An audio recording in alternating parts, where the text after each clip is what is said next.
While searching online recently, you've probably seen something discussing artificial intelligence. I've always thought of AI as the most profound technology humanity is working on, more profound than fire or electricity or anything that we have done in the past. But for all the supposed benefits of artificial intelligence, a question remains: are we prepared for the ethical challenges of this technology?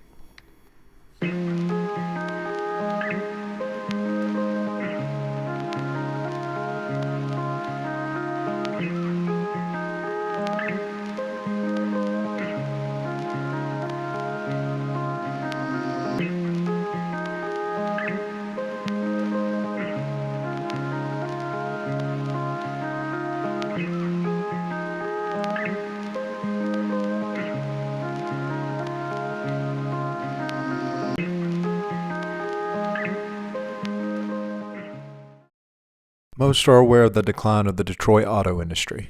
In 1950, it was America's fourth largest city and had more than 295,000 jobs in manufacturing. Today, its population has declined by more than 1 million residents, and abandoned factories and homes remain in its wake. This was not always the case. In 1903, after years of trial and error in making motorized vehicles, Henry Ford founded the Ford Motor Company.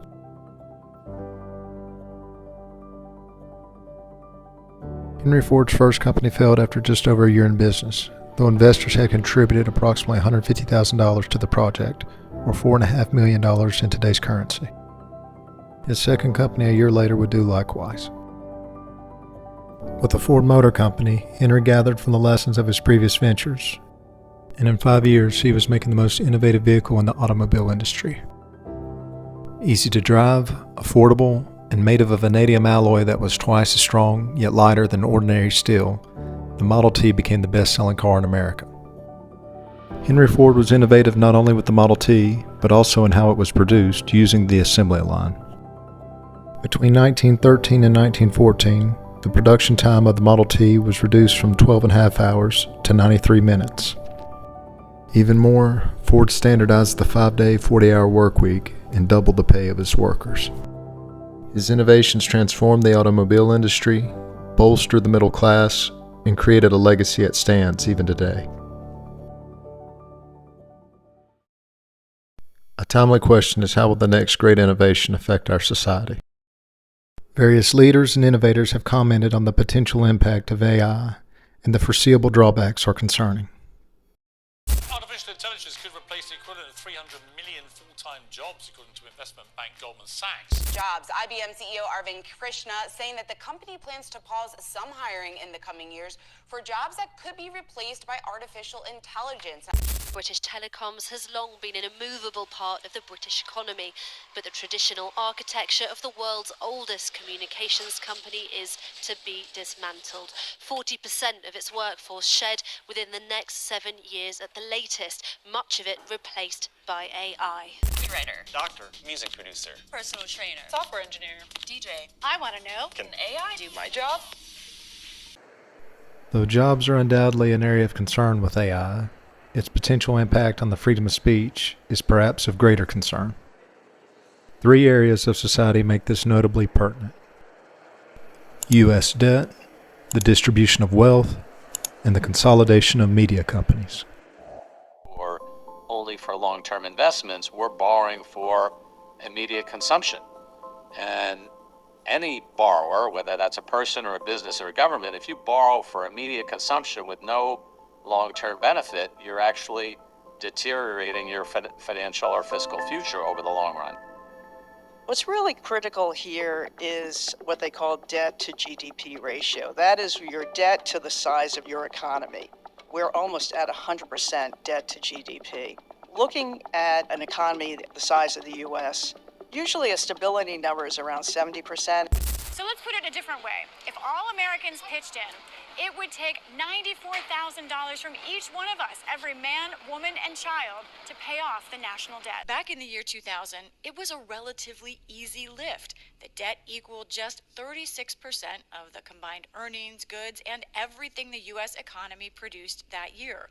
But it shot up, and now the U.S. is shouldering a national debt that is 98% of what we will produce this year.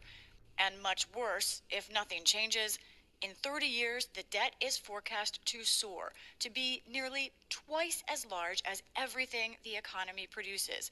A potentially overwhelming weight for the U.S. economy. That goes to show you that there's still a huge misconception about how wealth is actually distributed within the United States among its own citizens. Okay, so the actual distribution looks like this. The top 20% of Americans own over 80% of the nation's total wealth. The bottom 20% and the next 20%, so the 21st to 40th percentile, barely even register on this bar chart, and the middle class makes up less than 5 to 6% of the overall bar.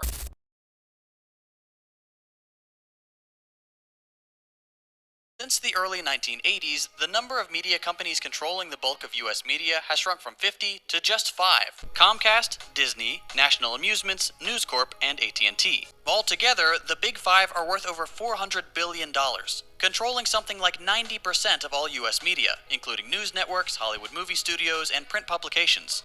With wealth and influence being so concentrated among corporate entities, biases are sometimes portrayed as being in the majority, while the actual values of most Americans is largely ignored. As for instance, various companies have been outspoken in their support of Pride Month. When some have spoken against this for religious or moral reasons, companies such as Twitter have taken steps to censor these viewpoints. But in doing this, the Twitter's actions represent the values of most Americans. YouGov conducted a study showing how the perceived size of certain groups within America is largely exaggerated. Americans in the study thought that the transgender population made up 21% of the U.S. They make up 1%. They thought that those that are gay or lesbian made up 30% of the U.S. They make up 3%. When Elon Musk, an advocate of free speech, heard of Twitter's decision, he had the ban promptly removed. And subsequently, the documentary surpassed 170 million views on Twitter, which is more than a Super Bowl. Companies such as Bud Light, Target, and Disney have seen how their stances do not align with most Americans. A recent Gallup poll found that conservative values were the highest they've been in about a decade. But what if Americans do not seriously consider how tech and media companies are influencing our values? If corporations are using their influence to impose their own views currently, irrespective of what most Americans believe, how might artificial intelligence aggravate this problem even more?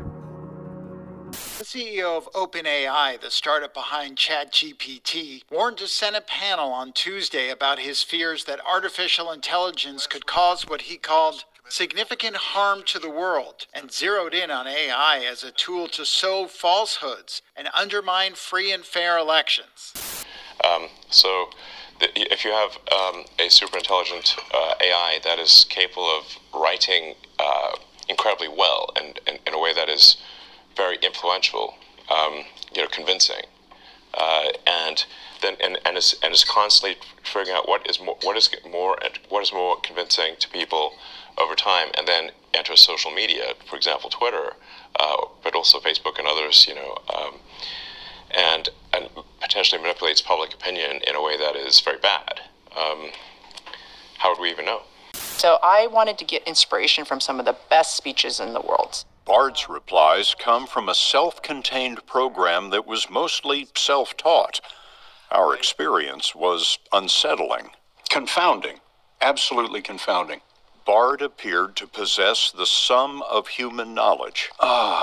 With microchips more than 100,000 times faster than the human brain. We improved the computer graphics by 1,000 times in 5 years using artificial intelligence and accelerated computing. Moore's law is probably currently running at about 2 times. 1,000 times in 5 years. 1,000 times in 5 years is 1,000,000 times in 10. We're doing the same thing in artificial intelligence. Now, question is, what can you do when your computer is 1,000,000 times faster? In 2022, the Biden administration proposed an AI Bill of Rights, and the European Union recently passed a landmark AI law. When Henry Ford innovated with the automobile, it enriched not only him, but also the middle class. It created jobs that most were qualified to do, and prosperity and innovation was experienced by various segments of society for decades. Most Americans are unaware of the inherent risks with AI. For the speed of its progress and its complexity, Most Americans are not discussing AI or the need for AI legislation, but it has to be discussed. One area where AI legislation is currently lacking is in the protection of jobs. When AI is coupled with robotics, various jobs can easily be replaced, and companies such as Amazon are already pursuing this. With media companies disparaging Judeo-Christian values, other ethical questions are bound to arise in the years to come. Insights are found in how previous generations handled the challenges before them, and how faith has produced prosperity and stability within our nation. This is to be discussed in a later video.